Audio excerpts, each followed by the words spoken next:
உங்க தலைவர் திரும்ப வந்து எனக்கு திருமணம் நடந்திருந்தா மொய் வச்சிருப்பீங்கல்ல, அந்த மாதிரி ஆமா. நினைச்சு மொய் பணமா குடுங்க அப்படின்னு சொல்லி வாங்கி ஆரம்பிச்ச தொலைக்காட்சி சேனல் தான் தான் அது. தொலைக்காட்சி தான் அதை நம்ம பார்க்குறோம்.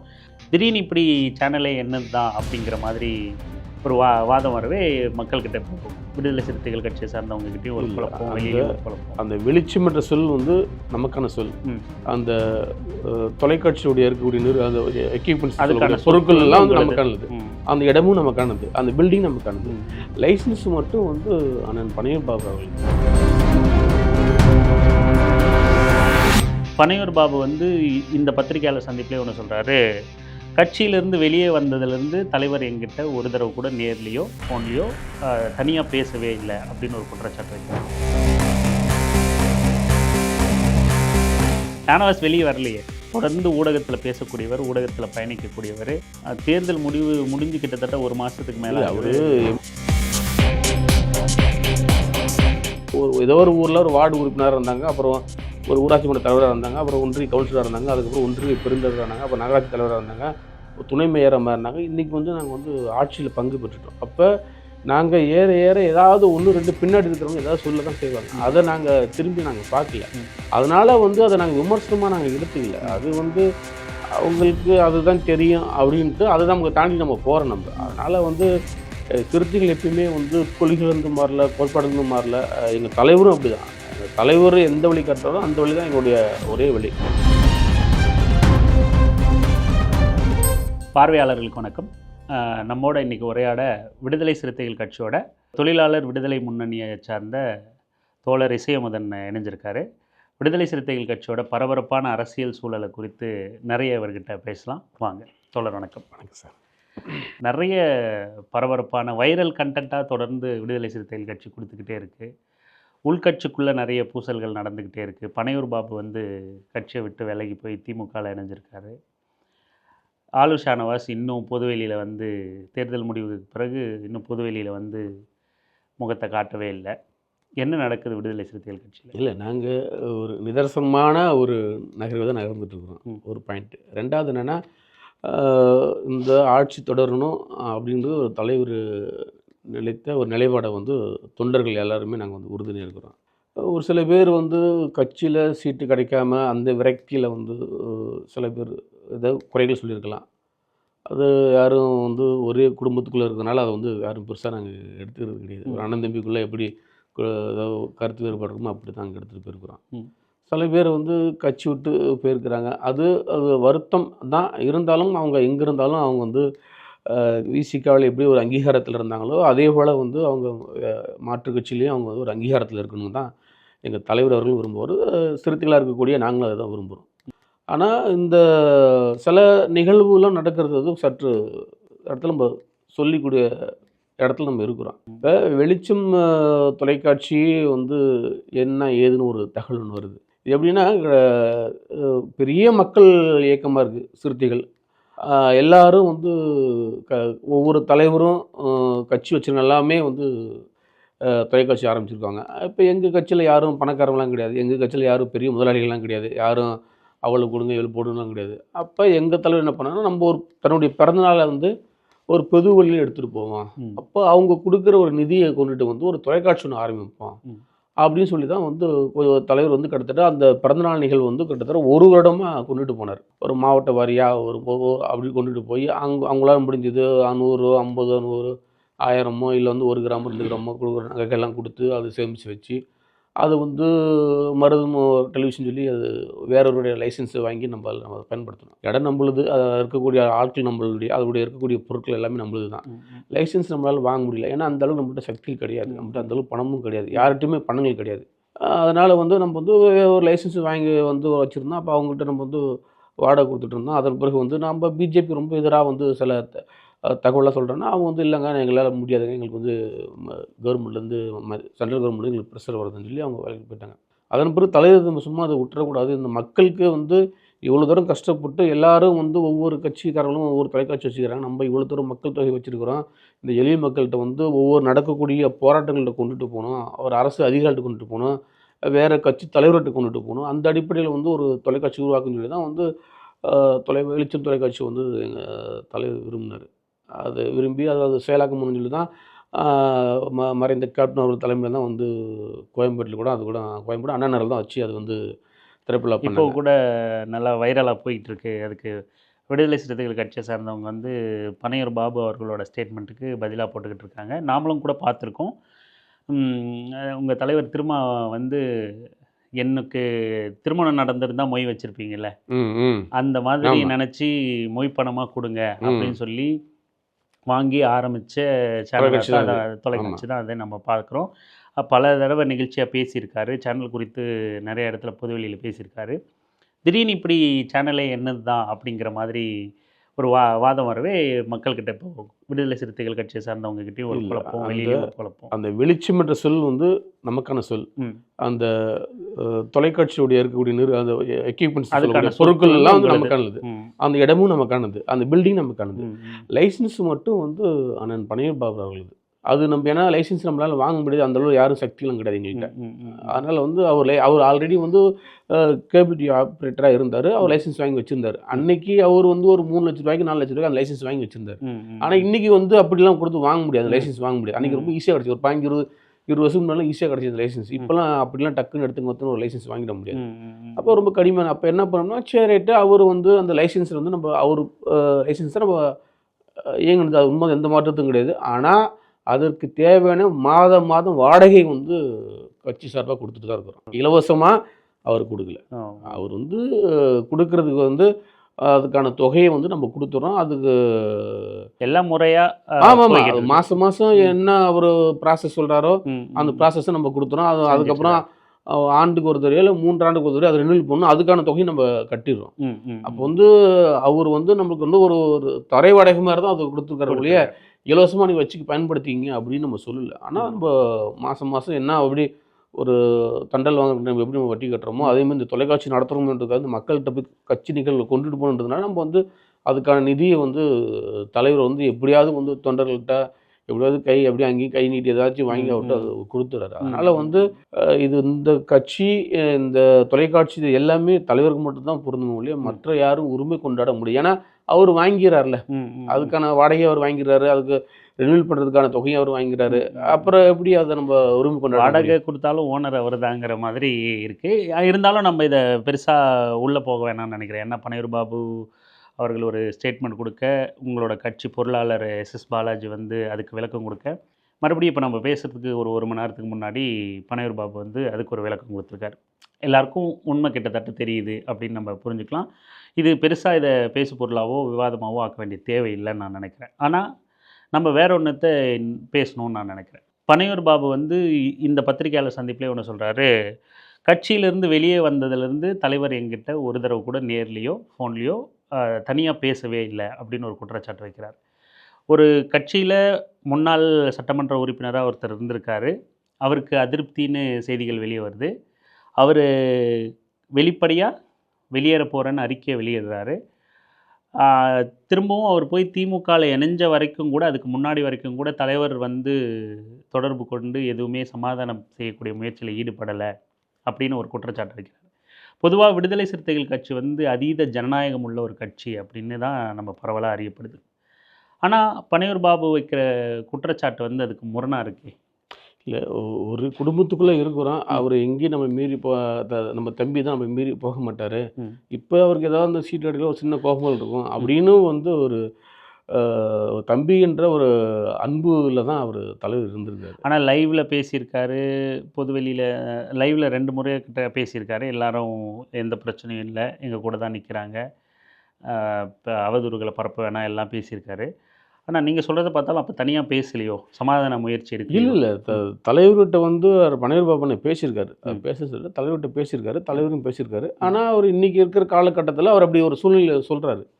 அதை நம்ம அதை அப்படி தான் நம்ம எடுத்துக்கணும். ஏன்னா அப்போ அவர் தரப்புல இருந்து அவர் ஏதாவது ஒரு ஒரு ஒரு ஒரு குற்றச்சாட்டு வச்சுட்டு இருந்தாலும் சரியாக இருக்கும். அந்த தலைவர் உள்ளபடியே அண்ணன் பனையூர் பாபு அவர்கிட்ட வந்து பேசியிருக்காரு, தலைவரும் பேசியிருக்காரு. இந்த தடவை வாய்ப்பு கொடுக்கும்போது எதுவும் தவறாக நினச்சிக்க வேண்டாம், நீங்கள் வந்து தொடர்ந்து செயல்படுங்க அப்படிலாம் 2 டைம் பேசியிருக்காரு. அவருக்கு பொறுப்பு கூட தலைவர் சொல்லியிருக்காரு, உங்களுக்கு என்ன பொறுப்பு வேணும்னு சொல்லுங்கள், அந்த பொறுப்பு கூட அவர் கொடுக்க நாங்கள் தயாராக இருக்கிறோம். அவர் என்ன பொறுப்பு கேட்குறாங்க எனக்கு தெரியல கூட தலைவர் சொல்லியிருக்காரு, 3 வழியாக சொல்லியிருக்காரு. ஆனால் அதை வந்து அந்த ஒரு இடம் அந்த விரக்தியிலே அவரால் அவர் முடிவு மீற பண்ணிட்டாரு. முடியல. அவர் முடிவு ஒரு 5 பண்ணிட்டதுனால வருஷம் கொஞ்சம் அண்ணன் எம்எல்ஏ இருந்துட்டாரு. அதுக்கப்புறம் அந்த திடீர்னு வந்து எந்த எதிர்பார்ப்பும் இல்லாமல் டக்குன்னு வந்து எல்லாத்துக்கும் தலைவர் வந்து ஒருவருக்கு ஒரு பதவி என்ற ஒரு அடிப்படையில் வந்து மாறி போன பிறகு அது அவரால் ஏற்றுக்க முடியல. மற்றபடி பன்னீர் பாபுன்னா அவர் உள்ளபடி நல்ல மனிதர் தான். அதில் எந்த மாற்று கருத்தும் கிடையாது. நீங்களும் சொல்கிறீங்க, திரு சிந்தனை செல்வன் அவர்களும் பன்னீர் பாபு விலகிறதா முடிவு அறிவித்த உடனே ஒரு நீண்ட பதிவெல்லாம் போட்டிருந்தாரு. நல்ல மனிதர் தான் அப்படின்னு சொல்லிட்டு எல்லாம் முடிவை மறுபரிசீலனை செய்யணும் அப்படின்லாம். ஆனால் திமுக, அதாவது தேர்தலுக்கு முன்னாடி பெரும்பாலும் திமுகவையும் விசிகாவையும் வச்சு ஒரு கருத்து பரவல் வந்து உருவாக்கப்பட்டிருந்துச்சு.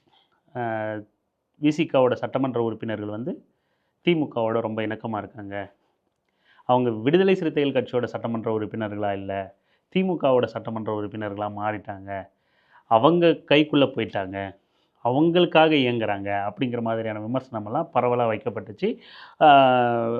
நிறைய இடங்களில் உங்கள் தலைவர் திருமா கூட அதுக்கு நிறைய விளக்கம் கொடுத்துருக்காரு, மறுத்திருக்காரு, நிறைய பேசியிருக்காரு.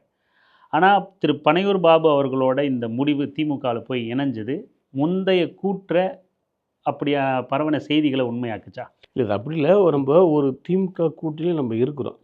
அப்போ வந்து அந்த தொகுதியில் நடக்கக்கூடிய செயல் திட்டங்களாக இருக்கட்டும், சிறப்பு திட்டங்களாக இருக்கட்டும், ஏதாவது ஒரு நிவாரண நிதிகள் வாங்குறதா இருக்கட்டும், அதனால் வந்து ஒரு அமைச்சர் தொடர்பு கொண்டு எளிதாக பேச முடியும், வேறு அதிகாரி தொடர்பு கொண்டு பேச முடியும். அது வந்து இவங்க திமுகவோட தொடர்பு இருக்கிறாங்க ஒரு பார்வை கொண்டுட்டு வந்தாங்க. ஆனால் அது உள்ளபடி அப்படி கிடையாது. இல்லை, ஏன்னா எஸ்.எஸ். பாலாஜி அவர்கள் வந்து இன்னமும் தலைவர் கூட தான் பாதுகாப்பாக இருக்கார். அண்ணன் சிந்தனை செல்வன் அவர்களும் இன்னமும் தலைவர் கூட தான் பாதுகாப்பாக இருக்கார். மறுக்கல. ஆனால் வந்து விரக்தியில் வந்து இப்படி ஒரு அண்ணன் இப்படி இல்லை மறுக்கல. ஆனால் ஒருவேளை காத்துக்கிட்டு இருந்தாங்களோ, ஒருவேளை கூட்டணி இந்த மாதிரி ஏதாவது ஒரு முடிவு எடுக்கும்போது வெளியே வரலாம், கூட்டணி கட்சியாக இருக்கும்போது விலகி வந்து திமுகக்குள்ளே சேர முடியாது அப்படிங்கிற ஒரு அந்த நெருடலில் இருந்து இன்றைக்கி திமுக கூட்டணியிலிருந்து விடுதலை சிறுத்தைகள் கட்சி வெளியேறின சந்தர்ப்பத்தை பயன்படுத்திட்டு பன்னீர் பாபு உள்ளே போயிட்டாரா?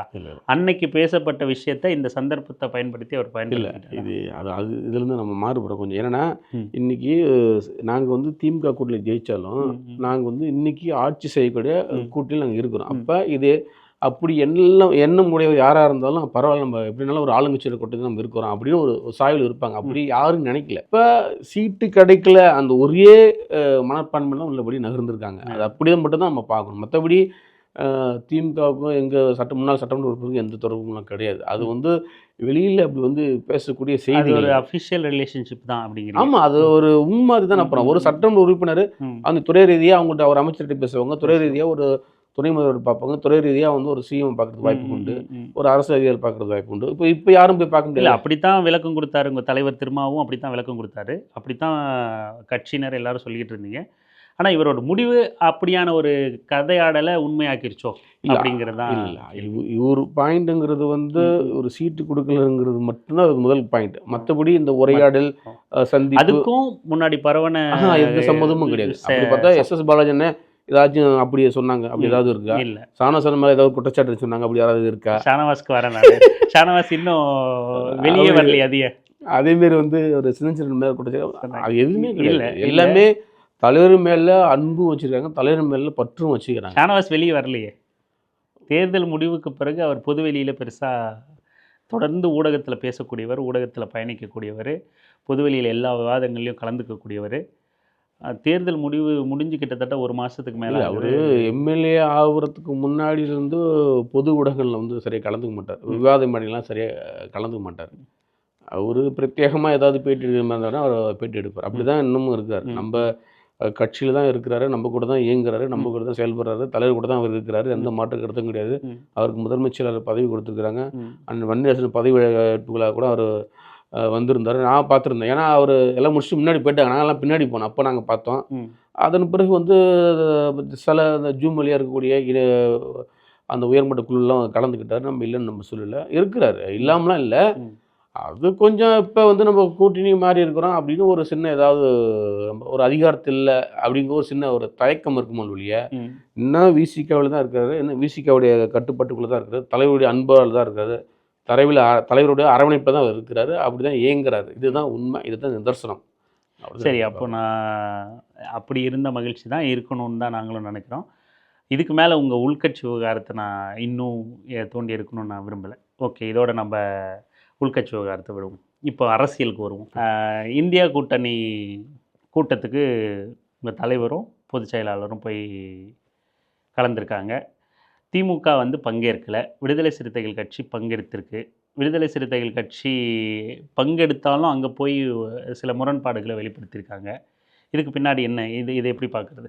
இல்லை, இது என்னென்னா, திமுக வந்து ஒரு அலையன்ஸ் வந்து அங்கே வந்து திமுக காங்கிரஸ் கூட வச்சுக்கலாம். காங்கிரஸ் வந்து இந்தியா முழுக்க வந்து அணிகளை திரட்டிட்டு இருக்கும்போது, குறிப்பாக வந்து நம்ம பகுதியில் தமிழ்நாடாக இருக்கட்டும், கேரளா, ஆந்திரா, தெலுங்கானா இந்த பகுதியிலலாம் கொஞ்சம் வந்து திமுகவுடைய சப்போர்ட் உள்ளபடியே காங்கிரஸ் உள்ளபடியே இருந்துச்சு. அதில் எந்த மாற்றத்தும் கிடையாது. ஆனால் அது அந்த பேர் வைக்கிறது வந்து உள்ளபடியே தலைவர் தான் பரிந்துரை செய்தார். முன்னாள் முதல்வர் அண்ணன் மரியாதைக்குரிய அண்ணன் ஸ்டாலின் டாக்டர் போய், அண்ணன் நீங்கள் இந்த பேர் வைக்கலான்னு இந்த பேர் நான் சொல்கிறேன்னு அந்த மதசார்பற்ற முற்போக்கு கூட்டணி என்ற பேர் கூட தலைவர் தான் சொன்னார். அதே மாதிரி அங்கேயும் டெல்லியிலும் போய் அவர் அந்த கூட்டத்தில் வந்து அனைத்து கட்சி கூட்டத்தில் கூட தலைவர் கூட அந்த லேபிள் கூட தலைவர் தான் சொன்னார், இந்த பேர் நீங்கள் வைங்க அப்படின்னு தலைவர் தான் சொன்னார். அதனால் தலைவர் அந்த கூட்டத்திற்கு அந்த அணிக்கு பேர் வச்சார், இப்படி வழங்கலான்னு சொன்னார். அப்போ இன்றைக்கி திமுக மட்டும் ஒதுங்கி இருக்கிறது வந்து உள்ளபடி அது தலைவருக்கு கொஞ்சம் சங்கடமாக தானே இருக்கும். ஏன்னா அந்த கட்சியில் இருக்கும்போது நாங்கள் ஒரு அங்கீகாரம் பெற்றோம். அப்போ அந்த கட்சியை வேண்டான்னு சொல்லியிருக்கும்போது, அப்போ திமுக காங்கிரஸ் தலைவர் கூடுற கூட்டத்தில் வந்து ஒரு கோரிக்கைக்கு வந்து வைக்கிறது வந்து தப்பு ஒன்றும் கிடையாது. நாங்கள் கலந்துக்காமல் இருந்தால் தானே தவறு. கலந்துக்கிட்டு ஒரு அன்பின் இணக்கமாக தானே அந்த நம்ம கோரிக்கைக்கு வரோம், நீங்கள் வந்து கூப்பிட்டுக்கலாமே அப்படின்னு ஒரு கோரிக்கை. கூட்டணி கட்சிகளோட முறையாக பயணிக்கலை, கிட்டத்தட்ட எதிராக வேலை செஞ்சீங்க, கடுமையான விமர்சனங்களை வச்சுங்க, அது பெரிய அளவில் பாதிப்பை ஏற்படுத்தியிருக்கு மாநில அரசியலில் அப்படின்லாம் விமர்சனம் வச்சுருக்காரு. உதாரணத்துக்கு கேரளாவை சொல்லியிருக்காரு, மேற்கு வங்கத்தை சொல்லியிருக்காரு, தமிழ்நாட்டை சொல்லியிருக்காரு. திமுக கூட்டணியிலேருந்து வெளியேறிட்டீங்க, போய் அங்கே இந்தியா கூட்டணியில் திமுகவுக்காக பேசிக்கிட்டு இருக்கீங்க. திமுக இல்லாமல் ஒரு இந்தியா கூட்டணியோட கூட்டம் நடக்குது, அதில் விடுதலை சிறுத்தைகள் கட்சி பங்கேற்று இந்த மாதிரியும் பேசுது. எப்படி தொடர்ச்சியாக இப்போ சமீப காலமாக விடுதலை சிறுத்தைகள் கட்சி வந்து ரொம்ப குழப்புது தொண்டர்களை அப்படிங்கிற மாதிரி சொல்கிறாங்க. இதை எப்படி நம்ம புரிஞ்சுக்கல? அப்படின்னா, முதல்ல நான் வந்து ஒரு தமிழன், அதன் பிறகு நான் ஒரு இந்தியன். அப்போ ஒரு தமிழனாக இருந்து ஒரு தமிழர் கட்சிக்கு வந்து நம்ம முதல்ல வந்து ஒரு இந்தியா அளவில் போய் நம்ம வந்து ஒரு ஆதரவு கொடுக்கணும். அதன் அடிப்படையுடன் தலைவர் அவர்கள் வந்து ஒரு செவி கொடுத்துக்கலாம், இது உண்மை. ரெண்டாவது வந்து காலப்போக்கில் வந்து சாதாரணமாக உள்ளாட்சி பிரதிநிதிகள் மட்டும் இருந்தாங்க. ஏதோ ஒரு ஊரில் ஒரு வார்டு உறுப்பினராக இருந்தாங்க, அப்புறம் ஒரு ஊராட்சி மன்ற தலைவராக இருந்தாங்க, அப்புறம் ஒன்றிய கவுன்சிலராக இருந்தாங்க, அதுக்கப்புறம் ஒன்றிய பெருந்தலைவராக இருந்தாங்க, அப்புறம் நகராட்சி தலைவராக இருந்தாங்க, துணை மேயராக இருந்தாங்க. இன்றைக்கி வந்து நாங்கள் வந்து ஆட்சியில் பங்கு பெற்றுட்டோம். அப்போ நாங்கள் ஏற ஏற ஏதாவது 1, 2 பின்னாடி இருக்கிறவங்க ஏதாவது சொல்ல தான் செய்வாங்க. அதை நாங்கள் திரும்பி நாங்கள் பார்க்கல. அதனால் வந்து அதை நாங்கள் விமர்சனமாக நாங்கள் எடுத்துக்கல. அது வந்து அவங்களுக்கு அதுதான் தெரியும் அப்படின்ட்டு அதை தான் நமக்கு தாண்டி நம்ம போகிறோம் நம்ம. அதனால் வந்து சிறுத்தைகள் எப்பயுமே வந்து கொள்கையிலேருந்து மாறல, கோட்பாடுலேருந்து மாறல. எங்கள் தலைவரும் அப்படி தான். எங்கள் தலைவர் எந்த வழி காட்டுறாரோ அந்த வழி தான் எங்களுடைய ஒரே வழி. அதனால் அவர் எப்பயுமே எங்களுடைய தாய் சிறுத்தைங்கிறது சரியாக தான் பயணம் பண்ணுவார். அதனால தான் நாங்கள் பயணம் பண்ணுறோம். அதனால் வந்து நாங்கள் ஒரு அதிகார மையத்தில் வரக்கூடாது நினைக்கக்கூடிய நபர்கள் யாராவது இருந்தால் அப்படி ஏதாவது சொல்ல கொடுத்த வாய்ப்பு இருக்குது. மற்றபடி நாங்கள் எதுலையுமே நாங்கள் கோட்பாடு இல்லாமல் நாங்கள் காய் நகரத்தில் நாங்கள் அரசியல் பொறுத்தளவு. அப்போ இந்தியா முழுக்க மதவாத சக்திக்கு எதிராக ஒரு கூட்டமைப்பை கட்டணுங்கிறது தான் இந்தியா கூட்டணியோட நோக்கம்.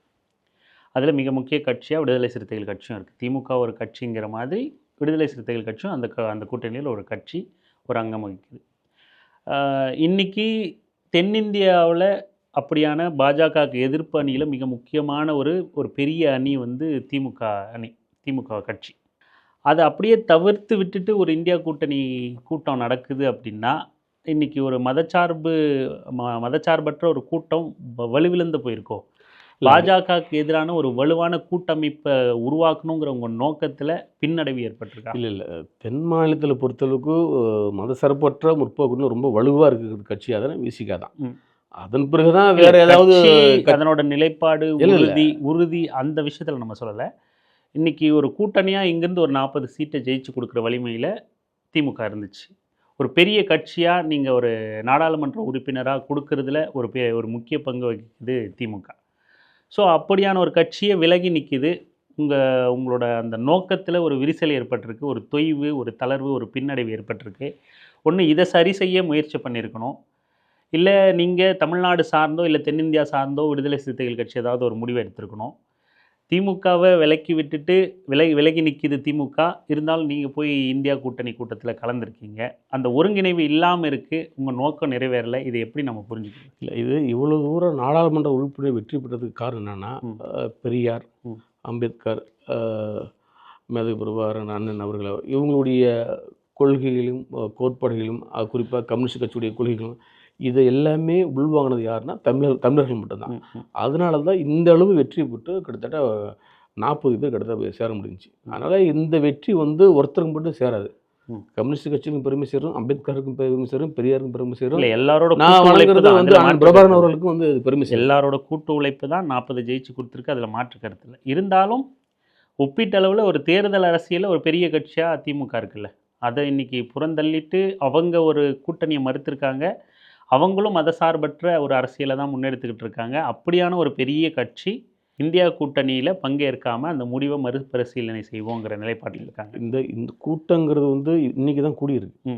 ஆனால் ஒரு வாரத்துக்கு முன்னாடியே வந்து இந்தியா கூட்டணியில் நாங்கள் இல்லைன்னு சொல்லி திமுக தலைமை தான் அது சொல்லியிருக்காங்கன்னு நான் நினைக்கிறேன். அப்போ முதல் கருத்து வந்து அவங்க தான் வச்சுருக்காங்க. இரண்டாவது கருத்து தான் இவங்க. இல்லை, இந்த தேர்தல் சூழல் எப்படியா போகும், இது பலவீனமாகவே போய்கிட்டு இருக்குல்ல, அப்படியா தான் நம்ம கேட்குவோம். நாடாளுமன்ற தேர்தல் போகுது, திமுக தனியாகவே நிற்குது. நீங்கள் திமுக இல்லாத ஒரு இந்தியா கூட்டணி போகுது. தேர்தல் நெருக்கடியில் மம்தா பானர்ஜி ஒரு வேளை தனியாக போகலாம், ஏற்கனவே நடந்திருக்கு. இல்லை, அப்படி நடக்கிறது வாய்ப்பு இல்லை. அந்த மாதிரியான சூழல் ஏற்படலாம் இல்லையா? மம்தா வந்து ஒரு மறுபடியும் பாஜகவுக்கு எதிரான எதிர்ப்பு அணி அல்லது மதசார்பற்ற அணி அப்படிங்கிறது வலுவிழந்துக்கிட்டே போகுது. வலுவை கூட்டுறதுக்கு பதிலாக வலுவிழந்துக்கிட்டே போகுது. காங்கிரஸ் தங்களோட வேலைகளை காட்டிக்கிட்டே இருக்காங்க. இது எப்படி போய் ஒரு பாஜகவுக்கு எதிரான ஒரு வலுவான அணியாக நீங்கள் கட்டமைக்கிறீங்க? மதசார்பற்ற அணிக்கு வந்து ரொம்ப வலுவாக இருக்குங்கிறது என்னோடய நம்பிக்கை ஒன்று. ரெண்டாவது, மம்தா அவர்கள்லாம் வந்து மறுபடியும் பிரிஞ்சு போக மாட்டாங்க. ஏன்னா அவங்க ஆட்சியில் இருக்கும்போது சப்போஸ் அவங்க 3வது அணி அமைக்கிறது கூட ஒரு வாய்ப்புகள் உண்டு. இப்போ அவங்க ஆட்சியில் கூட அவங்க இல்லை. அதனால் அவங்க வந்து காங்கிரஸோட தான் அவங்க பயணம் பண்ணுறங்க தான் அவங்க முதல் இலக்காக இருக்கும். மற்றபடி 3வது வந்து இப்படி திமுக வந்து சேராமல் இருப்பது வந்து எங்கள் தலைவர் எப்படி வருத்தப்பட்டாரோ அதுவும் எங்களுக்கு உள்ளபடியே வருத்தம் தான். ஆனால் இது நோக்கி நகர்ந்து போனால் எந்த அளவில் கொண்டுட்டு போங்கிறது தான் வந்து தெரியல. ஒரு சமயம் திமுக வந்து பாஜகவோட உறவு வைத்துக்கொள்ளுமா, இல்லை வந்து திமுக வந்து இல்லை தனியாக ஒரு அணியை உருவாக்குமா? இல்லை, அவங்க கட்சி வெளிப்படையாக சொல்கிறாங்க, நாங்கள் பாஜக கூட கூட்டணி சேர மாட்டோம், காங்கிரஸும் இல்லாத இன்னொரு வலுவான மதச்சார்பற்ற ஒரு அணியாக இருப்போம் அப்படின்னு அவங்களோட அமைப்பு செயலாளர் RS பாரதி வந்து சொல்றாரு. அப்போ என்னன்னா, அப்போ தென் மாநிலத்தில் இருக்கக்கூடிய ஒவ்வொரு ஆளும் அவங்க தொடர்பு கொண்டு பேசி அவங்க வந்து ஆந்திராவில் ஜெகன்மோகன் ரெட்டி. அப்போ நீங்கள் எந்த இடத்துல இருப்பீங்க? அதை நம்ம இப்போ நாங்கள் வந்து எங்கள் தலைவர் என்ன முடிவு எடுத்தாரோ அதுதான். அப்போ எங்கள் தலைவர் இப்போ இதோடைய போக்கு எல்லாமே எங்கள் தலைவர் கைகட்டு நாங்கள் கொடுத்தோம். ஏன்னா ஒரு தனி மனிதனாக இருந்து இந்த அணியில் தான் இருக்குன்னு நம்ம சொல்லவே முடியாது, நான் சொல்லவும் மாட்டேன். ஏன்னா அதுக்கான அதிகாரம் முழுவும் தலைவர்கிட்ட தான் இருக்குது. ஆனால் அவர் தலைவர் எந்த முடிவு எடுத்தாலும் அதுக்கு கட்டுப்பட்டு வேலை செய்யக்கூடியதான் நாங்களாக இருக்கிறோம். அதனால் தலைவர் பார்வை தான் நாங்கள் கொண்டுட்டு போகிறோம். ஆனால் தலைவர் வந்து அது இந்திய அளவில் வந்து அது பார்வையாக பார்த்து கொண்டு போகணும். ஏன்னா இதுக்கு பேர் வச்சதே தலைவர் தான். இந்த அளவு இப்படி ஒரு கூட்டத்தை போடுங்கன்னு சொல்லி ஆனால் தளபதி அவர்கிட்ட போய் அடிக்கடி தலைவர்கிட்ட சொல்லுவார். அதே மாதிரி அங்கே போய் வந்து மல்லிகைக்கார அவர்கிட்ட கூட வந்து தலைவர் வந்து எப்போச்சும் வந்து இப்படி கூட்டத்தை போடணும், அனைத்து கட்சி கூட்டத்தை போடணும் அப்படின்னு எங்கள் தலைவர் சொல்லுவார். ஆனால் இதுக்கு எல்லாத்துக்கும் எங்கள் தலைவர் காரணமாக இருந்தார். அதனால் வந்து அந்த அடிப்படையில் தான் வந்து திமுக வந்து வரணுன்றது ஒரு அழைப்பு கொடுத்துருக்காரு. அதுவும் நாங்கள் உள்ளபடியே, ஏன்னா இன்னமும் எங்களுக்கும் திமுகவுக்கும் நல்ல ஒரு அன்பு இருக்குது. ஏன்னா இப்போ சமீப இணைப்பு விழாவில் கூட அண்ணன் தளபதி அவர்கள் கூட பார்த்தீங்கன்னா தலைவரையோ கட்சி பற்றி எந்த விமர்சனம் பண்ணவும் கிடையாது. அப்புறம் அந்த அளவு எங்கள் மேலே நம்பிக்கை இருக்குது, சிறுத்தைகள் மீது நம்பிக்கை இருக்குங்கிறது வந்து நாங்கள் பார்த்துக்கிட்டோம். அதனால தான் எங்கள் தலைவர் அவர்கள் வந்து அதே மாதிரி திமுக நம்ம ஒதுக்கிடக்கூடாது, நம்ம தான் அரவணைச்சு கூட்டிகிட்டு போகிறது எங்களுடைய நாங்கள் நினைக்கிறோம். காங்கிரஸ் நினைக்கிறாங்களோ நாங்கள் நினைக்கிறோம் திமுக நமக்கு தேவைங்கிறத நாங்கள் நினைக்கிறோம். அதில் எந்த மாற்றக்கிறது இல்லை. திமுக அவங்களால நாங்கள் அங்கீகாரம் வாங்கியிருக்கிறோம், நம்ம இல்லைன்னு சொல்லலை. அவங்களால நம்ம சட்டமன்ற உறுப்பினராக இருக்கிறோம், இல்லைன்னு சொல்லலை. அவங்களால நம்ம வந்து நாடாளுமன்ற உறுப்பினராக இருக்க நம்ம இல்லைன்னு சொல்லலை. ஆனால் அவங்க வந்து இன்றைக்கி வந்து ஒரு அரசு சூழ்நிலைனால வந்து அவங்களும் நம்ம தனிச்சு விட்டுறக்கூடாது, அவங்களும் நம்ம அணைச்சி கூட்டிகிட்டு போகணும். அந்த ஒரு தாயுள்ளத்தோடு தான் எங்கள் தலைவர் இந்த வார்த்தை பகிர்ந்துருப்பாருன்னு நான் நினைக்கிறேன். உங்கள் தலைவர் அடிக்கடி சொல்கிற ஒரு முழக்கம் தான் நினைவுக்கு வருது. எங்கே இருந்தாலும் சிறுத்தைகளே மையம் அப்படிங்கிற மாதிரியான சூழல் இன்னைக்கு உருவாயிருக்கு அப்படின்ற மாதிரி. தமிழ்நாட்டில் கூட்டணி அரசியல் பேசினாலும் சரி, இல்லை இன்றைக்கி ஊடகங்களுக்கு தினம் வந்து வைரல் கண்டென்ட் வேணும்னாலும் சரி, இது தமிழ்நாட்டை தாண்டி இந்திய தேசிய அரசியலில் இந்தியா கூட்டணி வரைக்கும் அங்கே போய் பேசு பொருளாகிறதும் சரி, விடுதலை சிறுத்தைகள் கட்சி வந்து தொடர்ந்து மையம் அப்படின்னு அது உங்கள் கட்சிக்கு சாதகமோ பாதகமோ, ஆனால் அது தொடர்ந்து அப்படி ஒரு நிலையில் பயணிச்சுக்கிட்டு இருக்கு. ஒரு வகையில் இது வளர்ச்சியாக தான் நம்ம பார்க்குறோம். குழப்பங்கள்லாம் நீங்கி விடுதலை சிறுத்தைகள் கட்சி வந்து இன்னும் மேலும் அடுத்த கட்டத்துக்கு நகர வாழ்த்துறோம். பல கேள்விகளுக்கு நிதானமாக பதில் சொல்லியிருக்கீங்க. தொடர்ந்து பேசுவோம். நன்றி தோழர். நன்றி.